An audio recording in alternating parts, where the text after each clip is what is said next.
ဒီနေ့ကကြတော့ဒါနန်းကိုရောက်တဲ့ဒီ2ပေါ့နော်ဆိုတော့ဒီနေ့မှာ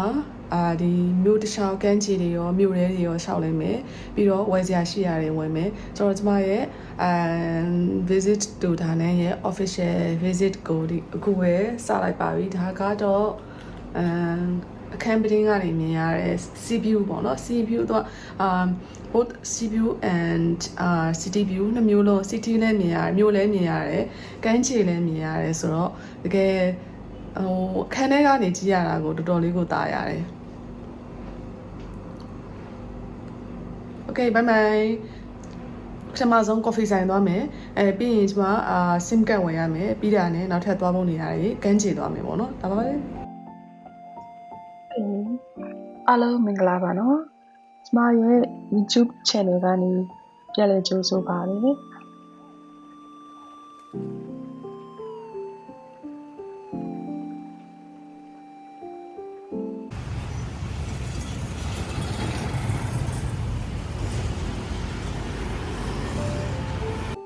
ဒီနေ့မှာတော့ကျမဒီဌာနမြို့လေးမှာနေခဲ့တဲ့ဒုတိယရက်ပေါ့နော်ရောက်ပြီးတော့နောက်တစ်ရက်မှာဘယ်နေရာတွေသွားလေတယ်ဆိုတာကိုအားလုံးကိုခေါ်သွားခြင်းတဲ့အတွက်ဒီဗီဒီယိုကိုဖန်တီးထားတာဖြစ်တယ်ပထမဆုံးတော့ကျမကမ်းခြေပေါ့နော်အခန်းကနေမြင်ရတဲ့ကမ်းခြေကိုသွားလေတယ်ဒီဒါနဲ့မြို့လေးကလေ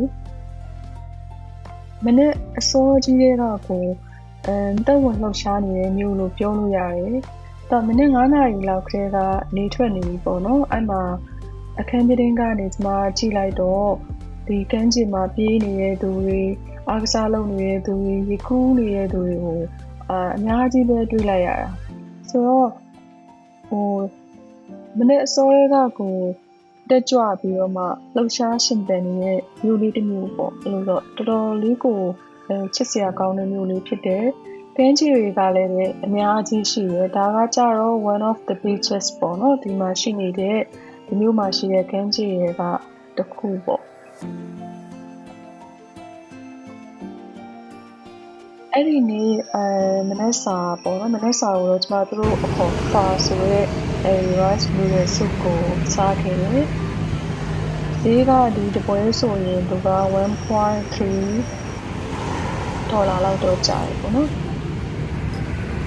အဲ့ဒါပြီးတော့ကျမဈေးဝယ်မယ်ဆိုပြီးတော့မှဒီ shopping mall ကိုသွားခဲ့တယ်ပေါ့နော်ဒီဟာက Indochina shopping mall လို့ခေါ်တယ်ဒီမှာကစားစရာတွေရုပ်ဆိုင်တွေကလည်းဘာမှမမရမရှိဘူးဆိုတော့ shopping mall တာဖြစ်တယ်ဈေးဝယ်စရာမရှိဘူးပေါ့နော်ဒီလိုနဲ့ကျမလည်းပဲမြို့ရဲကိုပဲရှောက်ကြည့်မယ်ဆိုပြီးတော့ဒါကcity tour ပေါ့လမ်းလျှောက်ပြီးတော့မှမြို့ရဲကိုသွားတာပေါ့နော်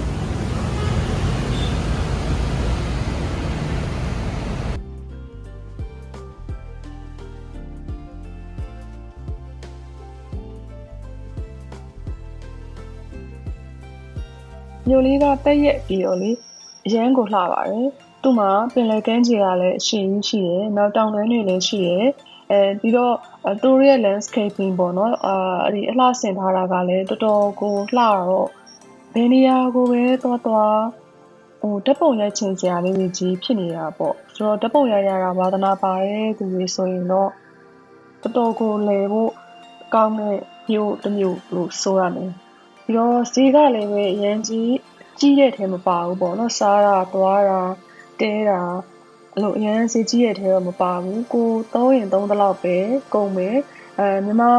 ရဲ့ကုန်စည်နှုန်းနဲ့နှိုင်းယှဉ်ရင်နည်းနည်းလေးတောင်မှသူကတက်တာတယ်လို့ပြောလို့ရတာပေါ့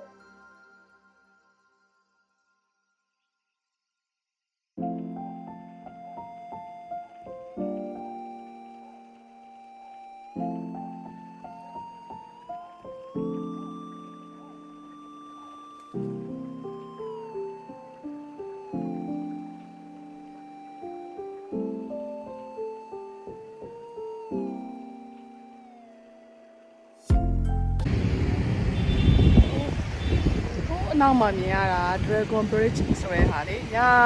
ညပိုင်းကျရင်သူကအဲ့ဒီသူ့ပါဇက်ကနေပြီးတဲ့အခါကျတော့ မီးပန်းတွေလွတ်တယ်ဆိုတဲ့ဟာဟိုညကြရင်တစ်ခါသွားကြည့်နေဒါကတော့အခုမနေ့ခင်းရောက်လာတာပေါ့နော်အနောက်မှာမြင်တော့မြင်ရမယ်ထင်တယ်ကြည့်လိုက်တာနဲ့ဒီရဲ့ကန်းချင်နဲ့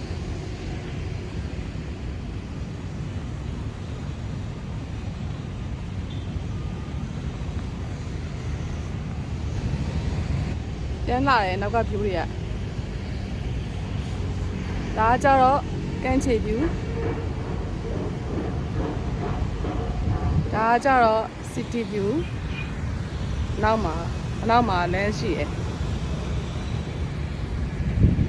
လောလောဆယ်ကန်းချေနဲ့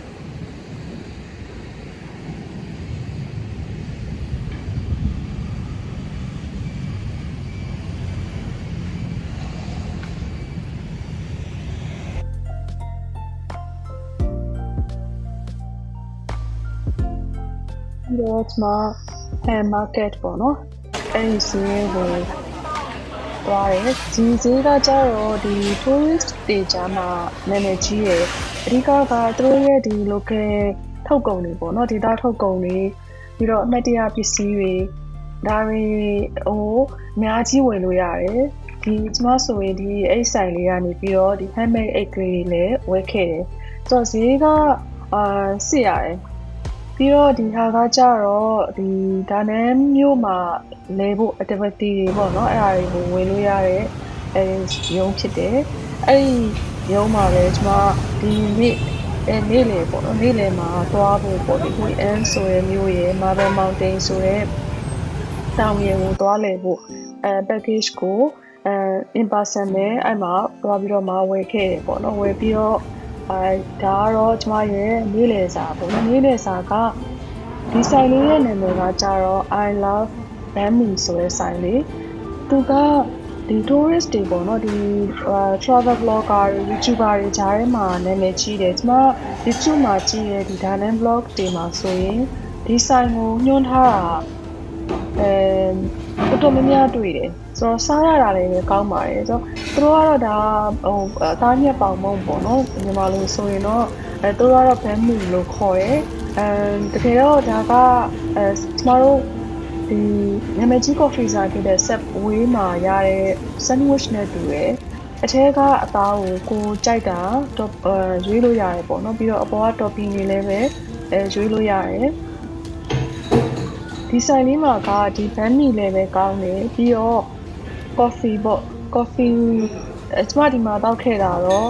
coconut coffee ပေါ့နော် iced coconut coffee တောက်ခဲ့တယ်ကျမကတော့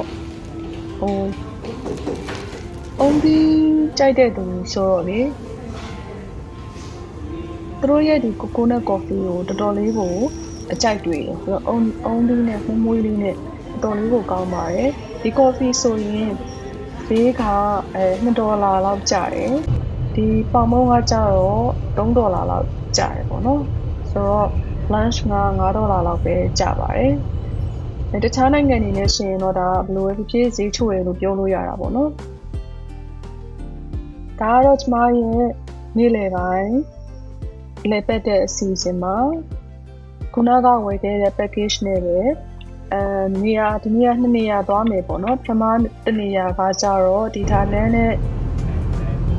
တိတ်မဝေးရဲ့Marble Mountain ပေါ့နော်အဲ့ဒီတောင်ကိုသွားမယ်ခူးရီလည်းရှိရယ်ပြီးတော့ဟိုကြောက်စင်းတူတွေရောင်းတဲ့နေရာလည်းရှိရယ်ပေါ့နော်အခုဆိုရင်ဒီနေရာကိုရောက်ပါပြီဒီနေရာမှာတကယ်ကိုပဲဟိုပပုတွေပေါ့ကြောက်စင်းတူတွေအဲ့လိုမျိုးပပုလက်ရလေးတကယ်လက်ရမြောက်တဲ့အရာတွေအများကြီးရှိတယ်ကြောက်ရောင်စုံရှိရယ်ပပုရုပ်ရောင်စုံရှိရယ်ဟိုအများကြီးပဲပေါ့နော်ကြည့်ရတာကိုတကယ်ဟိုရောင်စုံပြီးတော့လှတဲ့နေရာလေးပေါ့အဲ့နေရာလေးကိုသူတို့ကဒီတောင်ပေါ်ကိုမတက်ခင်အရင်ဆုံးလိုက်ပို့ပါတယ်အကယ်၍ဝယ်ချင်တာရှိရင်ဝယ်လို့ရအောင်ပေါ့နော်ဒီနေ့လယ်ပိုင်းခီးစဉ်ကကြတော့သူကခုနကကျွန်မပြောလို့2နေရာသွားတယ်ဒီ Marble Mountain ဆိုတဲ့တောင်တက်တာရယ်ပြီးတော့ Hui'an ဆိုတဲ့ဒီရှေးဟောင်းမြို့လေးပေါ့နော်မီးပုံးနေနဲ့လှဆင်တဲ့အဲ့မြို့လေး2နေရာအဲ့2နေရာစာကိုဘယ်လောက်ကျလဲဆိုတော့ ဒေါ်လာ30ဝန်းကျင်25-30ဝန်းကျင်အဲ့လောက်ကြာတယ်အဲ့ဒီထဲမှာကအဲ့ဒီ package ထဲမှာကဒီနေရာသွားလည်ဖို့အတွက်ဒီ hotel ကြီးအကျိုးအဖို့ပေါ့နော်ကိုနေရဲ့ hotel ကြီးအကျိုးအဖို့ရှိရယ်နေ့လယ်2နာရီခွဲကနေပြီးတော့ည9နာရီခွဲထိပေါ့နော်9နာရီကဒီကနေထွက်တော့အိမ်ကိုတော့9ခွဲလောက်တော့ရောက်တာပေါ့9နာရီခွဲထိကြာတယ်အဲ့ဒီ package ထဲမှာ English speaking guide ပါတယ်ပြီးတော့ခုနပြောဟိုတယ်အကျိုးပို့ပါတယ်ညစာပါတယ်ပေါ့နော်ဆိုတော့အားလုံးအပြည့်အစုံပေါ့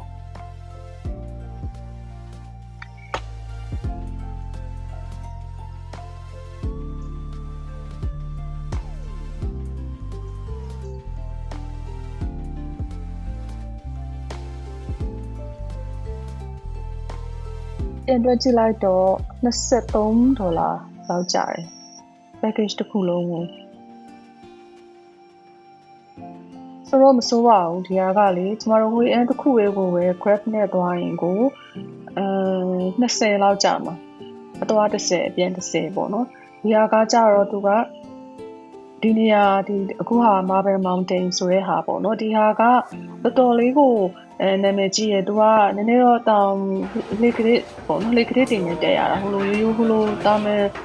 တောင်တက်တယ်လို့မျိုးတော့မဟုတ်ဘူးလေကလေးနဲ့တက်ရတဲ့အတွက်ကြောင့်တော့ရင်းရောခက်တော့မဟုတ်ဘူးနည်းနည်းတော့model တဲ့လူဆိုတော့နည်းနည်းမောတယ်ပေါ့နော်ပြီးတော့အတွင်းထဲမှာ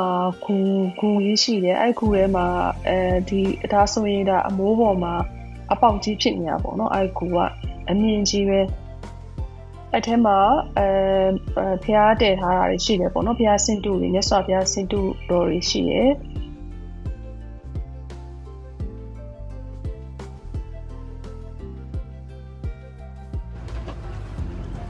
ဒါကတော့အဲ့ဒီတောင်ပေါ်ကနေမြင်ရတဲ့ဒါနန်းမျိုးရဲ့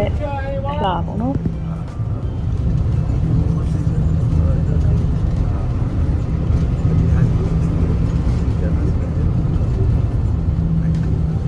ကဲဒါကတော့ဟွေအန်မှာခုနကကျွန်တော်တို့ package ထဲမှာပါတယ်ညစာဓမ္မဆုံးသူဒီခောက်ဆွဲကျွေးတယ်ပေါ့နော်noodle soup ကျွေးရယ်ပြီးတဲ့အခါကျတော့ဒီထမင်းပေါ့သူတို့ဒီထမင်းကိုသူတို့soup ထည့်ပြီးတော့မှစားရတယ်ကျွန်မအဲ့ဒါတွေတပုံမြိုက်ခဲလိုက်ရဘူးဒါကတော့သူတို့စီမှာရတဲ့ကြံကြီးပေါ့စားတော့ပြီးတော့ကျွန်မတို့ဒီ night market ကိုသွားလဲကြတယ် night market ထဲကိုတော့ကိုအစီအစဉ်နဲ့ကိုသွားကြတယ်ပေါ့နော်ဘာကြောင့်လဲဆိုတော့ဟိုအုပ်စုတစုကြီးလိုက်ဆိုရင်တယောက်နဲ့တယောက်စောင့်နေရမှာဆိုတဲ့အတွက်ကြောင့်သူကဒီစုရက်ကိုပြန်ဖို့စုရက်ကိုshare ပေးလိုက်ပြီးတဲ့ခါကျတော့ကိုကနဲ့ကိုဒါလုံးလုံးလဲလဲသွားလဲကြတာပေါ့အဲ့ထဲမှာ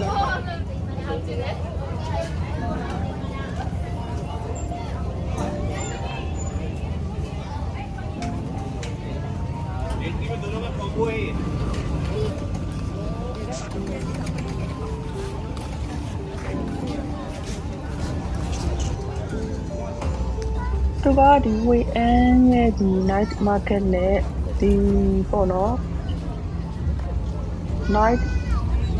activity လို့ပြောမလားအဲ့ဒါကဒီမြစ်ပေါ်မှာအခြေခံတာသူကအဲ့ဒီမြစ်ထဲမှာလှေရှိရပေါ့နော်လှေတွေသွားကြတယ်အဓိကကျတော့အဲ့မီးပုံးလေးတွေချောင်းပြီးတဲ့ခါကျတော့မြစ်တစ်လျှောက်လှေစီးကြတာပေါ့အဲ့ဒီလှေစီးတာကဘယ်လောက်ကြမလဲဆိုရင်သူက$5လောက်ပေးရတယ်ဒီဟိုပါပေါ့နော်အသွားပြန်ဆိုရင်တော့မိနစ်20ကနေနာရီဝက်လောက်ပေါ့အဲ့ဒီညရဲ့ရှုခင်းကိုကြည့်ကြတယ်ပေါ့နော်အဲ့ဒီ package ထဲမှာကကျမတို့ဝယ်တဲ့ package ထဲမှာတော့ဒီလေစီးတာမပါဘူးပေါ့နော်အကယ်၍ဒီ boat စီးချင်တော့ကိုဟာနဲ့ကိုဟိုပေးပြီးတော့မှစီးပေါ့နော်အကယ်၍စီးချင်တယ်ဆိုရင်အဲ့ဒီသွားတဲ့လမ်းတစ်လျှောက်မှာသူတို့ရောင်းတဲ့သူတွေရှိတယ်လေစီးမလားဆိုရင်သူတို့တွေလိုက်မေးနေကြတယ်ပေါ့နော်အဲ့ဒီသူတို့ရဲ့$5တယောက်နဲ့တယောက်တော့မတူဘူး$5 $4ပေါ့နော်အဲ့ဒီထဲမှာဘာပါလဲဆိုရင်ဒီမီးပုံးလေးတွေကိုအလကားပေးတာပါတယ်မီးပုံးလေးတွေရေထဲမှာမျောတာပေါ့နော်အဲ့ဒီ service ပေးရ ပြီးတော့သူတို့အဲ့ဒီမြစ်တစ်လျှောက်ကိုသူတို့လှေစီးပြီးတော့လိုက်ပို့ပေးရပေါ့နော်ကျမတော့ဒီလှေမစီးခဲ့ဘူးဘာကြောင့်လဲဆိုတော့ကျမမြစ်တည်ရဲ့လှေစီးတာအမြဲရိုးနေပြီဆိုတော့ဒီအပေါ်က